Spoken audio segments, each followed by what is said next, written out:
Bismillahirrahmanirrahim. Assalamualaikum warahmatullahi wabarakatuh. Alhamdulillahi rabbil alamin. Amsayna wa amsal mulku lillahi walhamdulillahi la syarikalah. La ilaha illa huwa wa ilaihil masir. Ashhadu an la ilaha illallah wahdahu la syarikalah wa ashadu anna sayyidana Muhammadan abduhu wa rasuluh. Amma ba'd.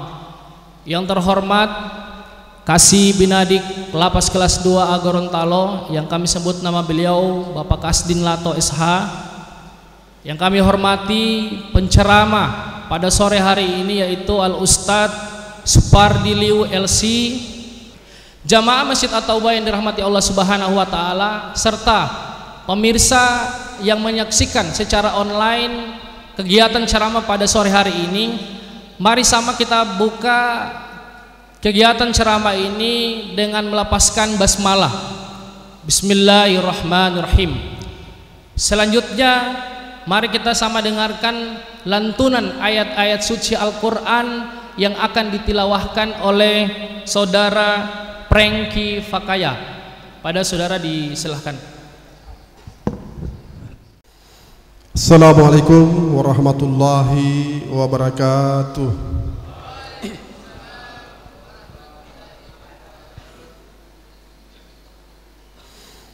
A'udzu billahi minasy syaithanir rajim.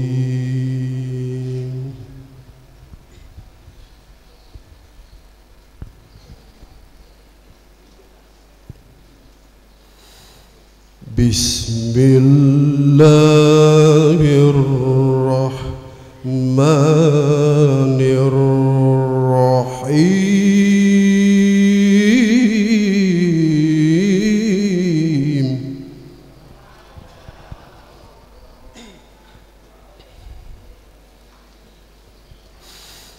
Ya ayyuhalladzina amanu idza qila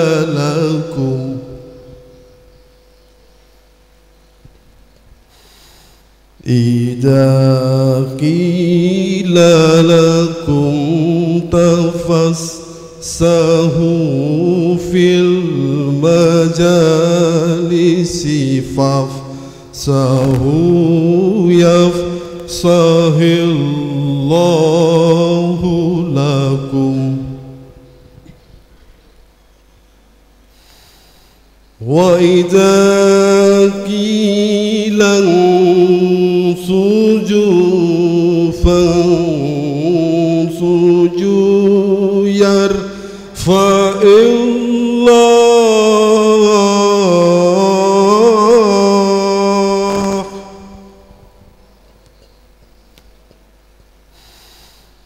alladzina amanu minkum walladzina utul ilma darajat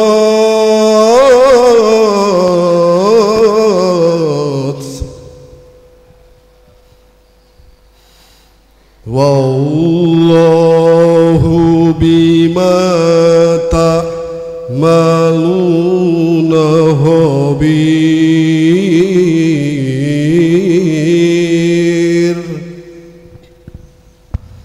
Bismillahirrahmanirrahim.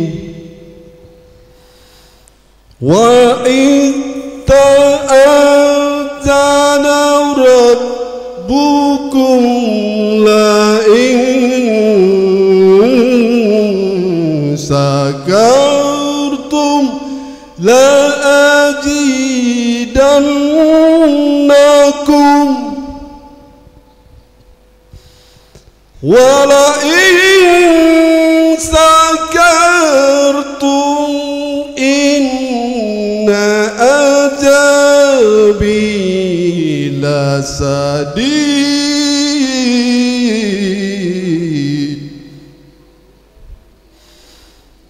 ولئن كفرتم إن عذابي لشديد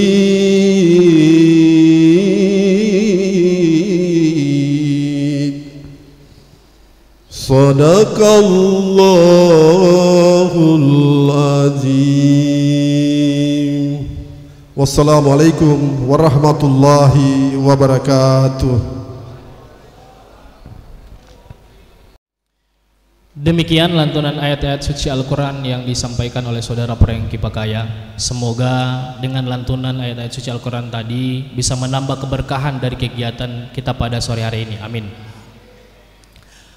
Bapak-bapak jamaah Masjid At-Taubah yang dirahmati Allah Subhanahu wa taala serta pemirsa yang menyaksikan kegiatan ini lewat media sosial. Selanjutnya kultum yang akan disampaikan oleh saudara Herianto Antonio. Kepada saudara kami persilahkan. Assalamualaikum warahmatullahi wabarakatuh.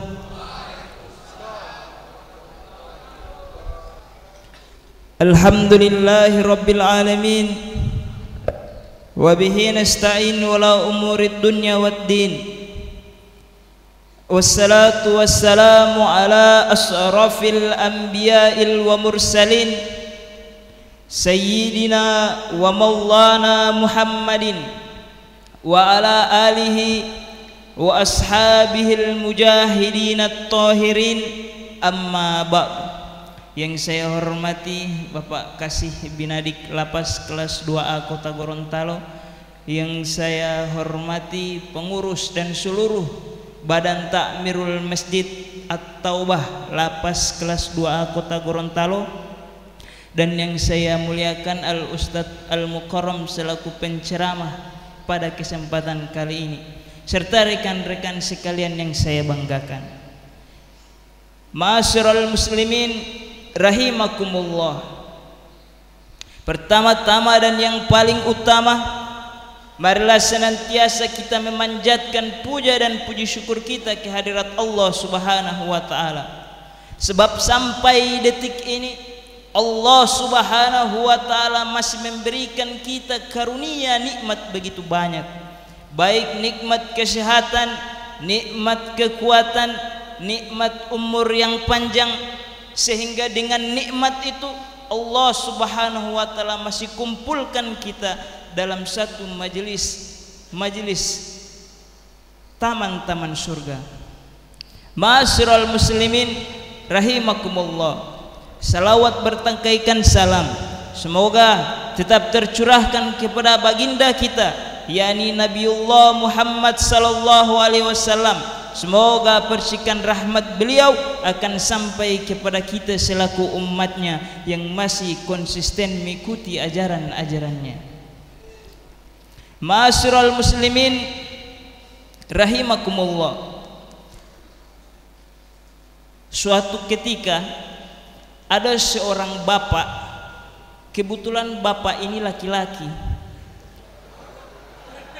Bapak ini mempunyai seorang istri yang kebetulan istrinya juga adalah seorang perempuan.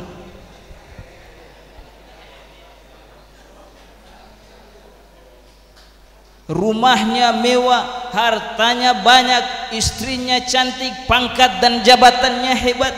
Tetapi dalam keharmonisan rumah tangga ini mereka belum dikaruniai seorang anak. Di dalam kegalauan seorang bapak ini, akhirnya sang bapak pun memutuskan untuk jalan-jalan ke pasar. Setibanya di pasar, hadirin yang mulia, beliau tertarik dengan seorang tukang pembuat gelang. Tiba-tiba bapak ini datang kepada si tukang gelang. Pak, kalau boleh saya mau pesan satu, tetapi tolong tuliskan di gelang itu satu kalimat singkat tetapi memiliki makna yang mendalam. Kata sang penjual tersebut, oke, saya akan buat, tapi beri saya kesempatan 3 hari. Singkat cerita, 3 hari pun tiba. Bapak itu datang menagih janji kepada si tukang. Pak, apakah gelang saya sudah selesai? Sudah tuan, ini gelangnya. Maka gelang ini pun dibawa ke rumah bapak ini. Sesampainya di rumah, dibukalah gelang ini dari kotaknya. Dibuka. Terus dilihat tulisan yang berada di dalam gelang ini. Ternyata di balik gelang ini tertulis satu kalimat singkat, yaitu "This too will pass." Dan ini pun pasti berlalu. Singkat cerita hadirin yang mulia, tiba-tiba ada kabar gembira dalam satu rumah tangga ini, yaitu istrinya dikaruniai seorang anak. Kebahagiaan luar biasa yang terjadi dalam satu rumah tangga ini. Saking bahagianya, setelah kelahiran anaknya, maka sang bapak ini pun membuat acara syukuran 3 hari berturut-turut non-stop. Ma'asyiral muslimin rahimakumullah, 3 hari berturut-turut non-stop dibuat acara syukuran. Di hari yang ketiga, sang bapak pun memutuskan untuk mengajak keluarga besarnya keluar kota. Apa yang terjadi hadirin yang mulia? Ketika berada di tengah-tengah perjalanan, kecelakaan pun terjadi. Untung tak dapat diraih, malang pun tak dapat ditolak. Kecelakaan itu menyebabkan istri dan anak tercintanya meninggal. Maka seketika itu sang bapak pun kembali melihat gelang yang tertulis di balik gelang, "This too will pass." Dan ini pun pasti berlalu. Hadirin yang dimuliakan Allah Subhanahu wa taala. Begitu juga dengan kita. Sesenang-senang apapun hidup kita, kesenangan itu pasti akan berlalu. Sesusah-susah apapun kehidupan kita, kesusahan itu pasti akan berlalu. Maka manfaatkan masa-masa senang kita dan masa-masa susah kita, manfaatkan waktunya dengan sebaik-baiknya. Sebab waktu-waktu yang telah berlalu dari diri kita bukanlah milik kita. Waktu-waktu yang akan datang dari diri kita bukanlah milik kita. Hari-hari yang telah berlalu dari diri kita bukanlah milik kita. Hari-hari yang akan datang juga bukan milik kita. Kapan hari milik kita? Kapan waktu milik kita? Sekarang inilah adalah hari dan waktu milik kita. Kal Badar, Imamul Ghazali radhiyallahu an, kullu nafasin min alfasin kal jauhar la tuzawwadu laziman. Setiap hembusan nafas yang keluar dari dirimu, yang keluar dari jiwamu, itu adalah intan permata yang tiada ternilai harganya. Emas satu gunung bisa kita cari, bisa kita dapatkan. Uang bagaimana banyaknya pun bisa kita cari, bisa kita dapatkan. Tetapi waktu, tetapi umur, kemana kita mau cari waktu hadirin yang mulia? Tidak ada toko yang menjual waktu, tidak ada toko yang menjual umur. Maka manfaatkan waktu itu untuk beribadah kepada Allah Subhanahu wa taala. Kullu nafsin zaikatul maut, kullu man 'alaiha fan. Sesungguhnya setiap yang bernyawa itu pasti akan mati. Semua yang ada di atas dunia ini pasti akan binasa. Yang kaya mati, yang miskin, yang di depan, yang di belakang, yang lagi ceramah mati. Ma'asyiral muslimin rahimakumullah. Maka manfaatkan waktu itu dengan sebaik-baiknya. Jangan pernah menunda-nunda untuk berbuat kebaikan. Mau sholat, besok saja sholatnya. Tidur dulu di blok. Mau ngaji, besok saja ngajinya. Mabuk aja dulu. Mau zikir, besok aja zikirnya. Nongkrong saja dulu. Besok bukanlah waktu milik kita. Sekarang ini adalah hari milik kita. Semoga Allah Subhanahu wa taala pelihara waktu kita dalam kebaikan dan amal ibadah soleh kepada Allah Subhanahu wa taala. Amin amin ya rabbal alamin. Inilah dulu yang bisa saya sampaikan. Lebih dan kurangnya saya mohon maaf. Usikum binafsi wa iyaya bitaqwallah. Wassalamualaikum warahmatullahi wabarakatuh.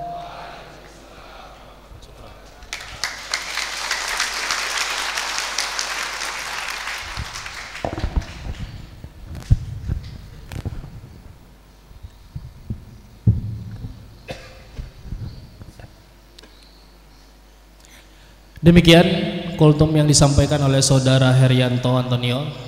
Kami ucapkan banyak terima kasih kepada saudara.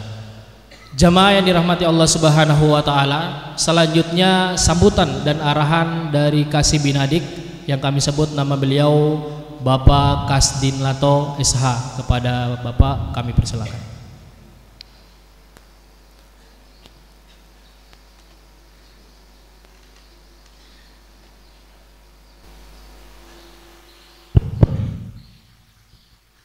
Bismillahirrahmanirrahim.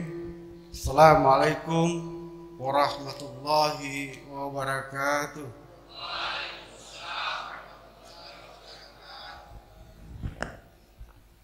Hamdan wa syukran lillah, amma ba'du. Sama kita hormati, kita muliakan Al-Mukarram Bapak Haji Supardi LC,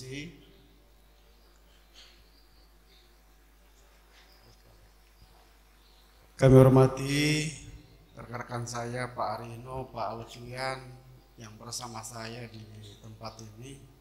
Kami hormati Ketua Harian Badan Takmir, seluruh pengurus, MC, serta jamaah yang insya Allah kita sama dirahmati dan dimuliakan oleh Allah Subhanahu wa taala. Puja dan puji syukur hanya milik Allah, dan marilah kita bersalawat atas junjungan kita Nabi besar Muhammad sallallahu alaihi wasallam. Insyaallah curahan rahmat syafaat beliau mengalir kepada kita sampai di yaumil akhir nanti. Jamaah yang dirahmati oleh Allah Subhanahu wa taala,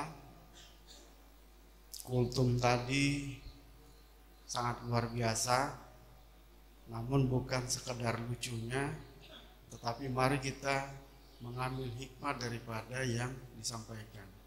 Ini menjadi bahan introspeksi bagi kita. Kemudian jemaah yang dirahmati Allah Subhanahu wa taala, saya singkat-singkatkan saja, ada beberapa penyampaian yang perlu kami sampaikan. Yang pertama adalah terkait dengan layanan di klinik Pratama Lapas. Jadi saya beberapa kali ini kemudian mendapat laporan bahwa pelayanan di klinik itu belum maksimal. Ya, tanya lagi belum maksimalnya di mana? Pada saat hari libur Sabtu dan Minggu, Sabtu dan Ahad. Kenapa begitu? Ternyata bukan pelayanannya yang tidak maksimal. Ya, anggota saya yang di klinik Pratama itu, mereka itu melaksanakan sesuai standar operasional prosedur. Ya. Jadi kita kemarin kan makanya dilakukan sebuah seleksi dari lembaga akreditas, dan di Desember itu klinik kita ini sudah memiliki sertifikat tertinggi, yaitu sertifikat paripurna. Maka setiap pelaksanaan di sana itu dilaksanakan berdasarkan standar operasional prosedur. Nah, kadang-kadang karena ada standar operasional prosedur, kita kadang-kadang merasakan bahwa ini tidak sesuai dengan keinginan kita. Karena kalau standar operasional prosedur itu tidak dijalankan, maka itu tidak akan maksimal sebenarnya. Nah, saya tanya lagi, kenapa sih seperti itu? Ternyata ada yang baru mau berobat, ya. Contohnya dia baru sudah kena gatal-gatal. Ini contoh nih, kena gatal-gatal. Gatal-gatal itu tidak serta-merta hari itu langsung gatal. Ya, dia ada proses, sudah mulai ada gejala, ada tanda-tanda ini penyakit gatal-gatal. Tetapi dia tidak datang ke poliklinik, ke klinik Pratama pada saat jam buka praktek dokter. Ya, dokter itu ada pada hari Senin sampai dengan hari Jumat. Dia kena hari Senin, Senin sampai Jumat, nanti puncaknya hari Sabtu, dokter libur, gatalnya meningkat. Datanglah di sana minta obat. perawat tidak memberikan obat karena itu standar operasional prosedur. Karena perawat ini akan memberikan itu kalau sudah ada resep dari dokter. Boleh tanya Pak, kawan-kawan kita di sini ini juga ada yang dari dinas kesehatan. Seperti apa standar operasional prosedur di dalam layanan kesehatan itu? Menunggu sampai hari Senin. Nah, itulah kemudian dianggap tidak maksimal. Jadi kalau ada Sabtu Minggu, pertanyaannya bagaimana yang sudah gawat? Kalau gawat dilayani, maka perawat itu telepon dokternya. Ya, ada pengalaman saya ketika saya bawa anak saya sakit ke rumah sakit. Disitulah ada perawat, kan ada dokter. Perawatnya langsung telepon dulu dokter, dok mau dikasih obat apa ini? Dia tidak langsung memberikan tindakan apa yang saya harus lakukan. Maka ada petunjuk di sana. Setelah dilakukan, datanglah dokter jaga melakukan pemeriksaan. Jadi seperti itu Bapak-Bapak ya, mohon dipahami. Kalau ada gejala ini sakit, jangan mau diam di kamar, mau tunggu macam tadi bilang. Makanya nanti besok saja. Hanya besok dapat lupa karena ada kegiatan lain. Besok akhirnya tiba waktunya, dokternya tidak ada. Ya, jadi tolong kalau dokter ada itu periksa. Kemudian pada saat pemeriksaan itu sabar Pak, antri karena dilayani sesuai. Kalau dokter mau periksa itu, kalau kita pergi dokter praktek datang jam 7 pulang jam 11 malam.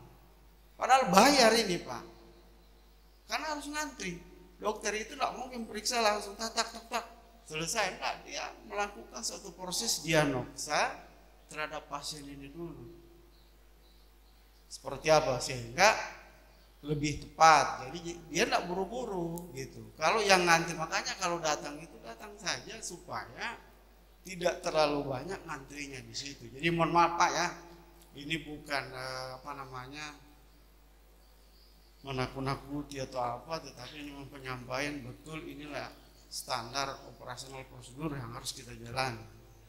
Ya, jangan nanti so parah baru ke sana.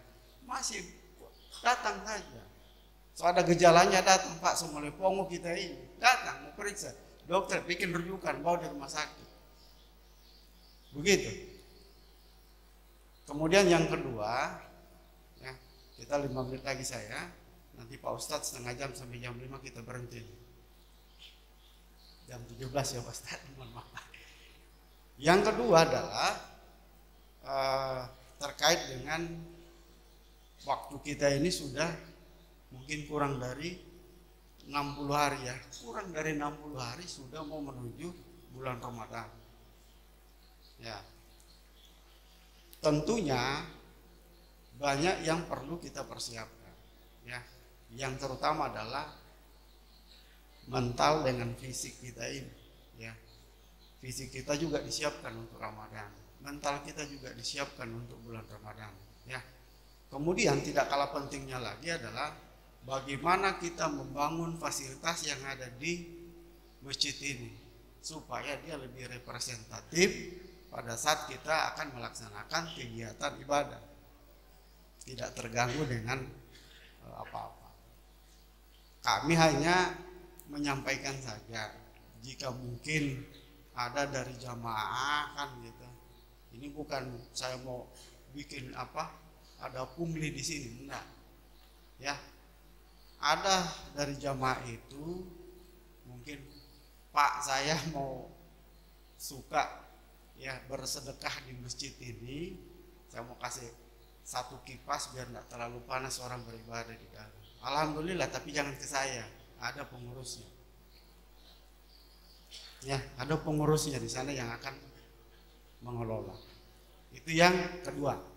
Yang terakhir, yang ketiga untuk saat ini kegiatan. Saya sudah berapa hari ini memang sengaja juga tidak datang karena banyak kegiatan saya juga. Ya, bukan berarti saya tidak ada perhatian ke masjid. Jadi sudah hampir sampai hari Kamis ini, kan ini awal tahun, saya masih mempersiapkan bagaimana program tahun 2024 ini. Tetapi dari tempat saya itu masih terdengar panggilan-panggilan kepada jamaah ya yang khususnya yang mengikuti kegiatan tilawah segera berkumpul di masjid. Ini ada apa? Pertanyaannya ada apa? Masih perlu dipanggil-panggilkah kita? Ya, ini pertanyaan. Jadi saya harap tidak perlu dipanggil-panggil, tetapi seluruh jamaah yang mengikuti kegiatan itu sudah hadir. Jangan sudah tidak hadir di tilawah dianggap dia sudah mampu membaca. Karena program itu harus diikuti semua.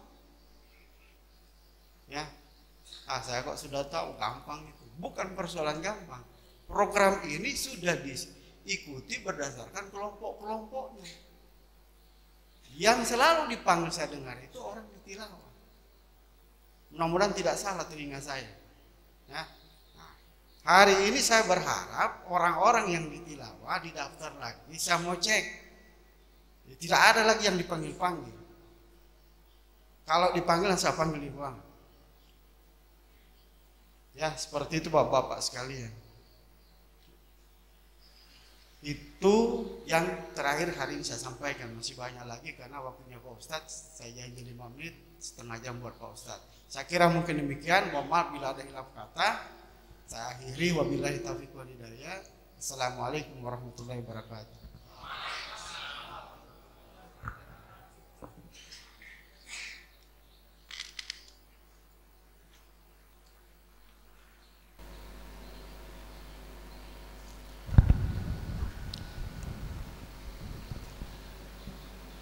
Bapak-bapak jamaah yang dihormati Allah Subhanahu wa taala.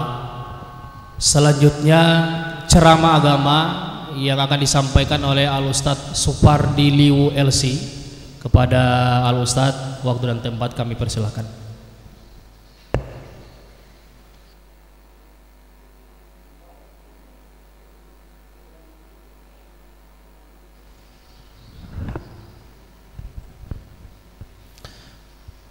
Bismillahirrahmanirrahim.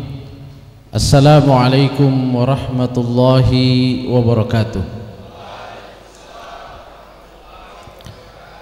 Alhamdulillahirabbil alamin wa bihi nasta'in wa ala umuri dunya waddin. Wassalatu wassalamu ala khatamil anbiya'i wal mursalin wa ala alihi wa sahbihi wa man tabi'ahum bi ihsanin ila yaumiddin, amma ba'd. Yang saya hormati, saya muliakan Bapak Kepala Seksi Pembinaan dan Pendidikan Lapas Gorontalo. Juga yang saya hormati dan saya muliakan pengurus Badan Takmirul Masjid At-Taubah Lapas Gorontalo, serta seluruh hadirin jamaah Masjid At-Taubah Lapas Gorontalo yang insyaallah kita semua senantiasa diberikan rahmat oleh Allah Subhanahu wa taala. Alhamdulillah, kita bersyukur kepada Allah Subhanahu wa taala, dan di setiap waktu, setiap keadaan dan kesempatan kita harus bersyukur kepada Allah Subhanahu wa taala. Dan nikmat yang paling besar yang harus kita syukuri adalah nikmat iman wal Islam. Karena ini yang kita baca di dalam surat Al-Fatihah, ihdinas siratal mustaqim siratal ladzina an'amta alaihim. Ya Allah, berikanlah hidayah kepada kami ke jalan yang lurus. Apa jalan yang lurus itu? Siratal ladzina an'amta alaihim. Itu jalan orang-orang yang engkau berikan nikmat kepada mereka. Jadi jalan yang lurus adalah, di dalam surat Al-Fatihah dikatakan jalan yang lurus adalah jalan orang-orang yang Allah berikan nikmat kepada mereka. Nah, berarti nikmat yang dimaksudkan di sini bukan nikmat harta, bukan nikmat dunia, tapi nikmat hidayah berada di jalan iman wal Islam. Ya. Dan ini yang keluar dari lisan Nabi kita sallallahu alaihi wasallam, beliau katakan di akhir hayatnya Nabi sallallahu alaihi wasallam berdoa, Allahumma ja'alni ma'al ladina an'amta alaihim minan nabiyyin was-siddiqin wasyuhada was-salihin wa hasuna ulaika rafiqa. Ya Allah, jadikanlah aku, kumpulkan aku di akhirat nanti bersama dengan orang-orang yang Engkau berikan nikmat kepada mereka. Iya. Jadi tentunya bukan nikmat harta yang dimaksudkan di sini. Karena Nabi katakan, kumpulkan bersama orang-orang yang Engkau berikan nikmat kepada mereka. Siapa mereka? An-nabiyyin, yaitu para nabi. Wasiddiqin, dan orang yang selalu membenarkan masalah-masalah keimanan, mengikuti masalah-masalah keimanan kepada Allah. Wasyuhada wassalihin, dan mereka orang-orang yang soleh. Itu nikmat yang paling besar. Dan Nabi katakan dalam akhir doanya, wa hasuna ulaika rafiqa, dan mereka adalah sebaik-baik teman. Hadirin sekalian yang dirahmati Allah Subhanahu wa taala, bahkan satu kesyukuran saya atas izin Allah Subhanahu wa taala bisa berada di tempat ini bersama dengan saudara-saudara saya seiman dan seakidah. Dan Masya Allah tadi mendengar kultum yang luar biasa dari rekan kita tadi, yang tentunya pesan-pesan moralnya begitu tinggi, dan makna yang ada di dalamnya juga sudah disampaikan oleh Nabi Shallallahu Alaihi Wasallam, bahwa apa yang kita lalui di dunia ini cepat akan berlalu, dan tidak boleh kita menunda-nunda kebaikan. Keberadaan kita di tempat ini saja, misalnya di lapas ini, sangat singkat. Jangankan keberadaan kita 1 tahun, 2 tahun, 5 tahun, 10 tahun, 20 tahun, umur kita pun sangat singkat. Umur kita, usia kita dibandingkan dengan kehidupan akhirat sangat singkat. Walaupun tentunya setiap hal-hal yang sulit kita hadapi, kita berharap kita cepat berlalu, ya. Dan itu harapan semua orang. Dan kita harus selalu yakin dengan firman Allah Subhanahu wa taala, inna ma'al usri yusra. Setelah kesulitan, di situ ada kemudahan. Tatkala kita menguatkan iman dan tawakal kita kepada Allah Subhanahu wa taala. Nabi kita sallallahu alaihi wasallam berpesan, kun fid dunya ka'annaka gharibun aw 'abiru sabil. Jadilah engkau di dunia itu benar-benar engkau rasakan engkau itu sebagai pendatang. Nabi kata gharib, aw 'abiru sabil, atau cuma orang yang lewat satu jalanan. Seperti inilah kehidupan kita di dunia. Jadi jangankan kita di tempat ini, kita berada di dunia ini pun seluruh usia kita, Nabi katakan dibandingkan dengan kehidupan akhirat cuma seperti orang yang lewat jalan saja. Orang yang lewat sebentar saja berlalu. Iya. Namanya orang lewat jalanan, lewat di depan lapas ini saja, cuma 1 detik 2 detik selesai dia lewat. Seperti itulah kehidupan kita di dunia dibandingkan dengan kehidupan akhirat.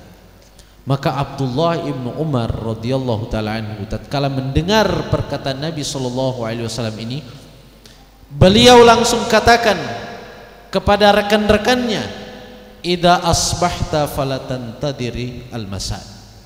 Maka jika engkau berada di waktu pagi, jangan tunggu waktu sore. Artinya ada kesempatan Anda untuk memperbaiki diri waktu pagi, kesempatan Anda untuk menambah pahala di waktu pagi, kesempatan Anda untuk menambah amal soleh di waktu pagi, kesempatan Anda untuk menyelesaikan pekerjaan dan amanah di waktu pagi, jangan menunggu waktu sore. Sebaliknya juga, wa idza amsayta fala tantadiris sabah. Dan jika engkau berada juga di waktu sore, jangan menunggu waktu pagi. Hadirin sekalian yang dirahmati Allah Subhanahu wa taala, maka Abdullah ibn Umar juga melanjutkan perkataannya, wa khudh min sihhatika limaradika. Maka ambillah dari masa sehatmu untuk masa sakitmu. Wa min hayatika limautika, dan dari kehidupanmu untuk kematian.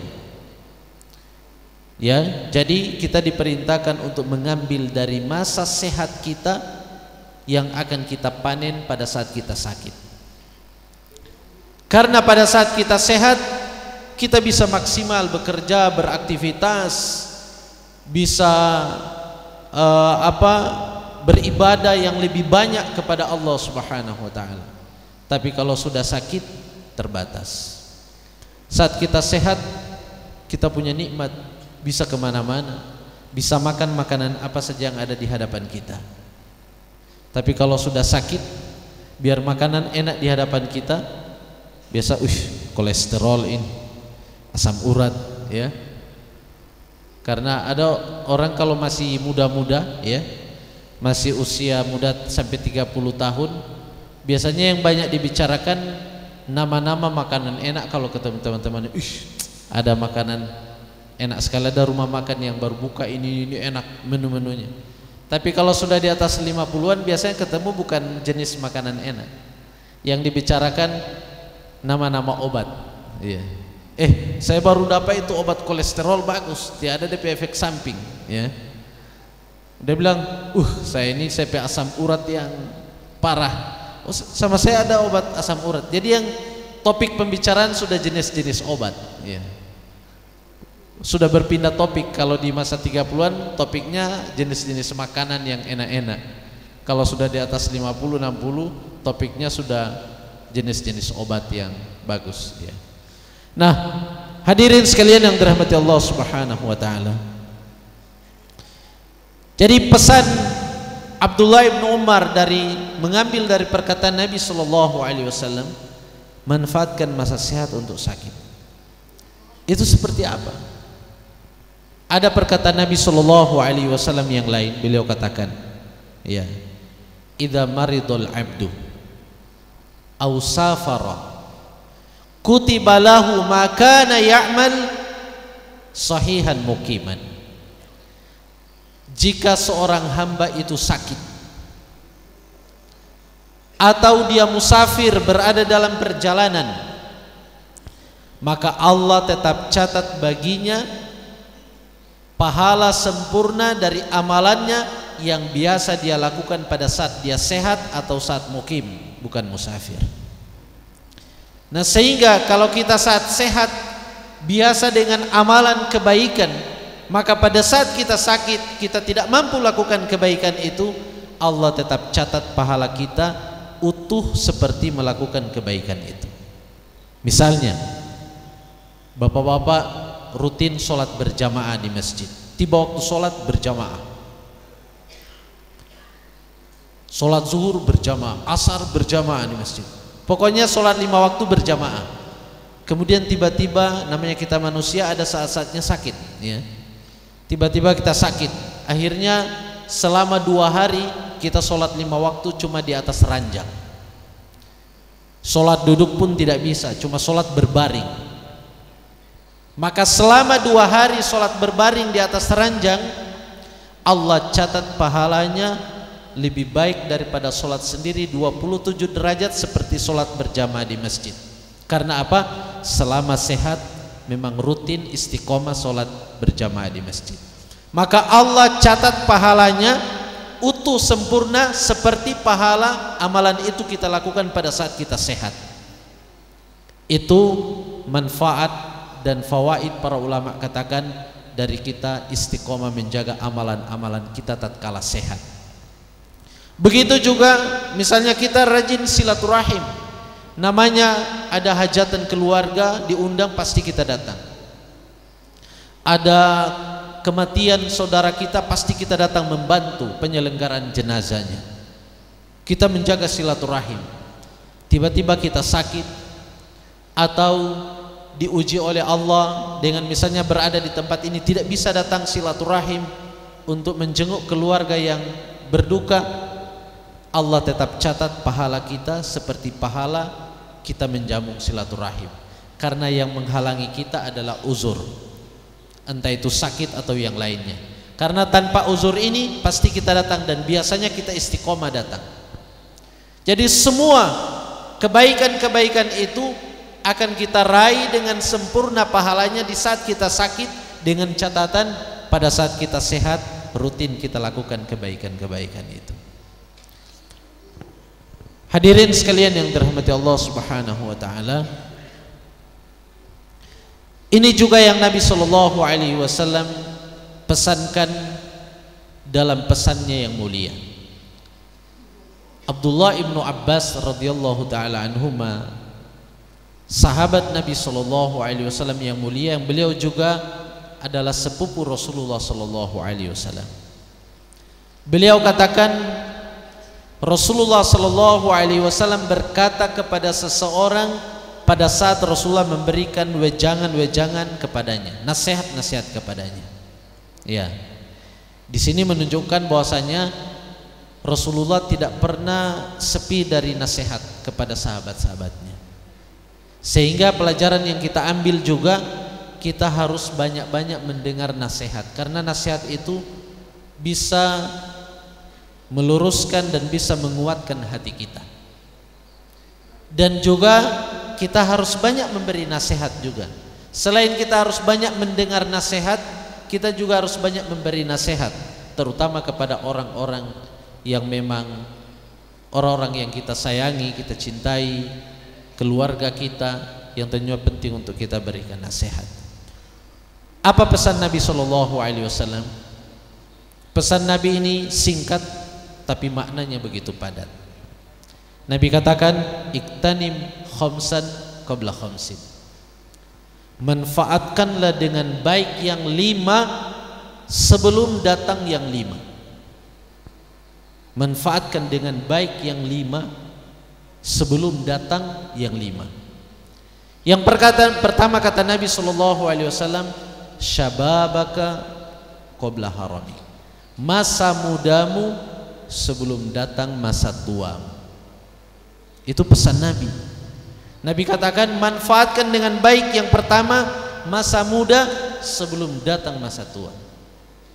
Kemudian yang kedua kata Nabi, wasihataka qabla saqami.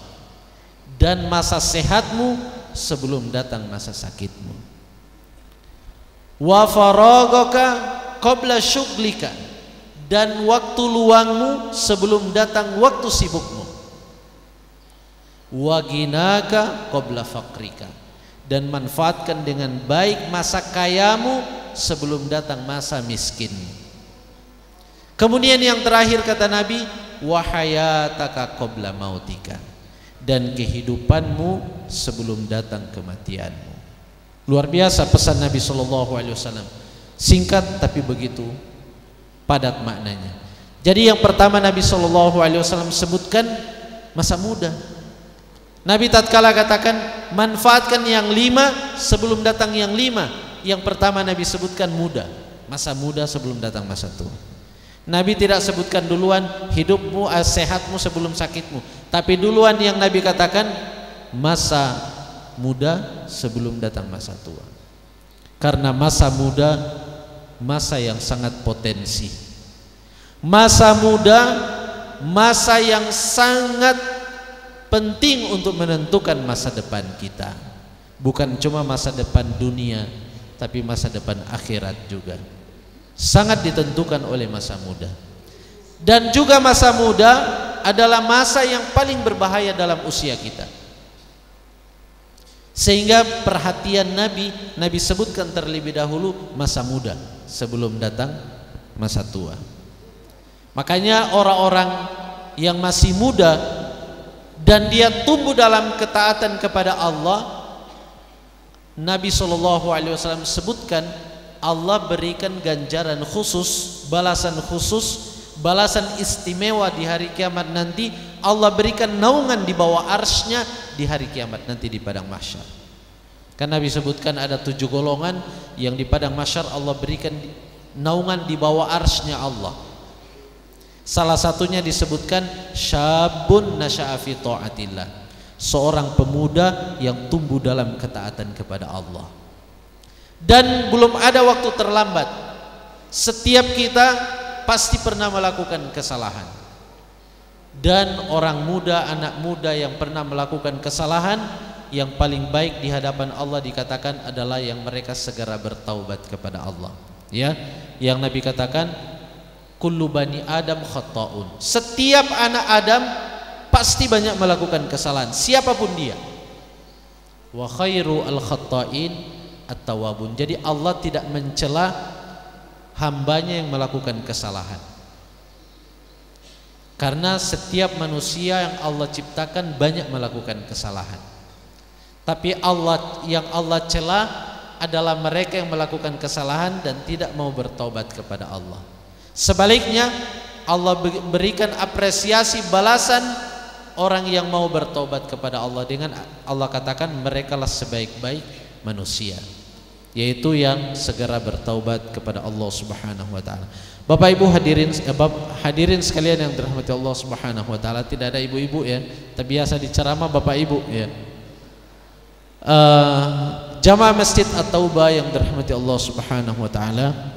Kemudian yang kedua, saya singkat saja karena sudah mau jam 5.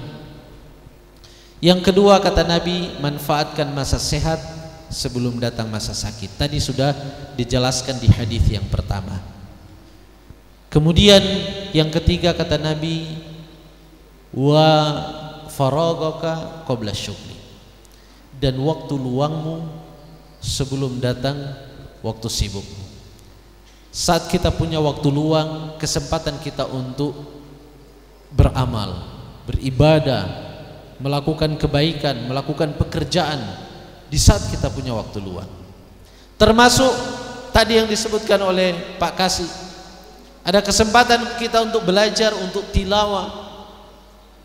Manfaatkan dengan baik. Itu waktu yang ada di hadapan kita. Yang kesempatan itu akan lewat dan waktu yang telah lewat tidak akan kembali. Dan masa sibuk yang paling dahsyat, jamaah sekalian, adalah sibuk menjelang sakaratul maut.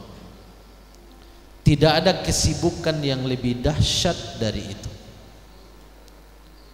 Kalau kita sibuk dengan urusan kita, pekerjaan kita, sibuk yang kita masih berbagi pikiran dan hati kita masih ada celah. Bahkan orang salam pun kita masih bisa waalaikumsalam ya.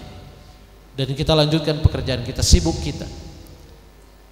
Tapi yang begitu dahsyat sibuknya pikiran dan hati kita campur aduk semuanya, itu menjelang sakaratul maut. Ya. Makanya Nabi SAW katakan, lakinu, tuntunlah orang yang mau menjelang sakaratul maut, tuntun dia, bantu dia, tuntun untuk mengucapkan kalimat la ilaha illallah. Karena dia saat itu butuh untuk dibantu. Sehingga orang-orang yang baik Allah bantu, bahkan bukan cuma dengan orang-orang soleh yang ada di sampingnya menuntun dia ucapkan la ilaha illallah, Allah kirimkan juga malaikat untuk membantu dia. Saking sibuknya kita menjelang sakaratul maut.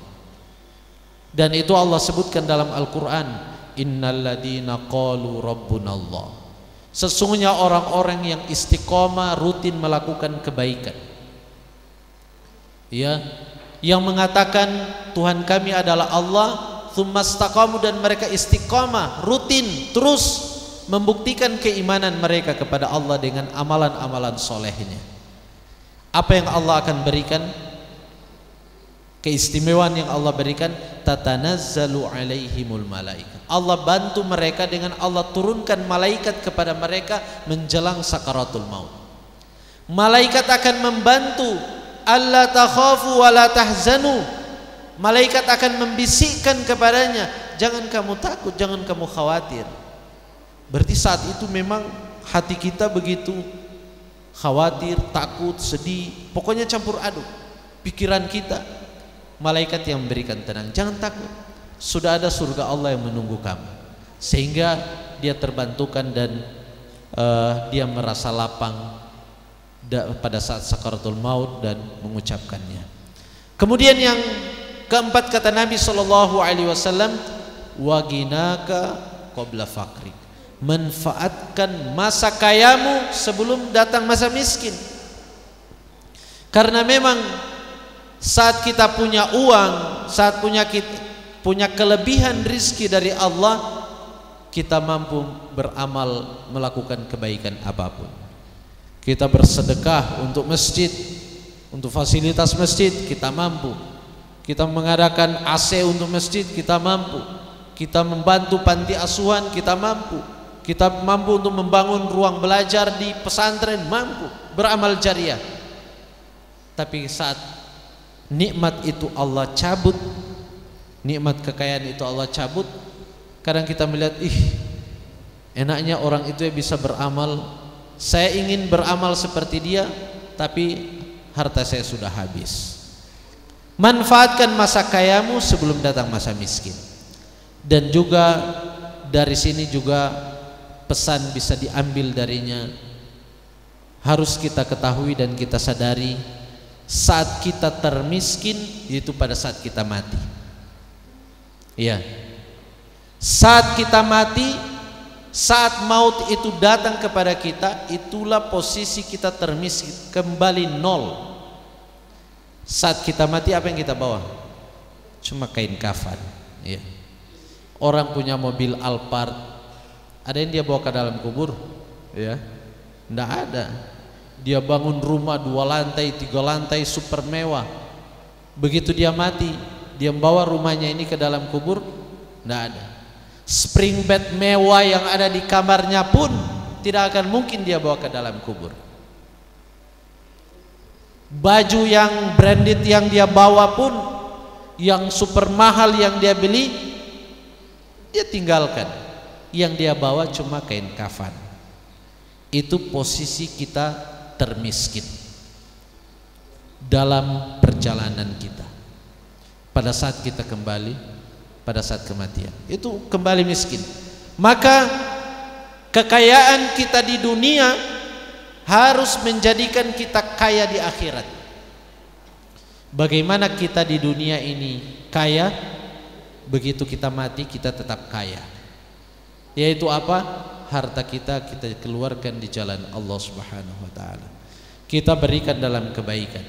Dan harta kita menolong kita untuk rajin beribadah kepada Allah. Sehingga begitu kita mati, tetap kita kaya dengan pahala-pahala kita dan kebaikan-kebaikan kita di sisi Allah Subhanahu wa taala. Dan yang paling terakhir, jamaah yang dirahmati Allah Subhanahu wa taala, hayataka qabla mautika, manfaatkan dengan baik kehidupanmu sebelum datang kematianmu. Dan itu sudah disebutkan di hadis yang tadi. Ini saja mungkin yang dapat saya sampaikan pada kesempatan kali ini. Yang jelas dari perkataan Nabi Shallallahu Alaihi Wasallam tadi, Nabi menginginkan kita untuk memanfaatkan kesempatan yang ada di hadapan kita dengan kebaikan-kebaikan. Jangan sampai lewat kita tanpa kebaikan. Karena di hari kiamat nanti Bapak Ibu sekalian atau Bapak-bapak sekalian, jamaah yang dirahmati Allah, cuma 2 yang akan menyelamatkan kita. Ya, yang pertama, 2 hal yang pertama adalah keimanan dan amal soleh. Dan yang kedua yang akan menyelamatkan kita, yang kedua yang berbeda adalah apa? Memperbanyak pahala di dunia dan diampuninya dosa-dosa kita. Ya. Banyak pahala belum tentu masuk surga. Yang menentukan orang masuk surga tatkala tanpa penghalang, yaitu tidak ada dosa yang menjadi penghalangnya. Sehingga yang harus menjadi obsesi kita hidup di dunia ini, pertama memperbanyak pahala. Yang kedua, kita pastikan kita sudah bertobat kepada Allah dari dosa-dosa kita di hadapan Allah Subhanahu wa taala. Ini saja yang dapat saya sampaikan, dan mungkin kita akhiri dengan doa. Semoga Allah Subhanahu wa taala terus memberikan hidayah dan taufik kepada kita untuk istiqomah di dalam ibadah sampai akhir dari kehidupan kita. Bismillahirrahmanirrahim. Alhamdulillahirabbil alamin. Allahumma shalli ala Muhammad wa ala ali Muhammad. Allahumma inna zalamna anfusana zulman katsira wa la yaghfiru dzunuba illa anta faghfir lana maghfiratan min indik warhamna innaka antal ghafurur rahim. Allahumma ighfir lana wa liwalidina wa li jami'il muslimina wal muslimat wal mu'minina wal mu'minat al ahya'i minhum wal amwat innaka sami'un qaribun mujibud da'awat ya qadiyal hajat. Allahumma arzuqnal huda wat tuqa wal afafa wal ghina. Allahumma arzuqna ilman nafi'a wa amalan mutaqabbala wa rizqan halalan tayyiba. Allahumma ighfir lana wa li ikhwanina alladhina sabaquna bil iman wa la taj'al fi qulubina ghillan lil ladzina amanu rabbana innaka raufur rahim. Rabbana atina fid dunya hasanah wa fil akhirati hasanatan wa qina adzaban nar. Subhanaka rabbika rabbil izzati amma yasifun wa salamun alal mursalin walhamdulillahi rabbil alamin.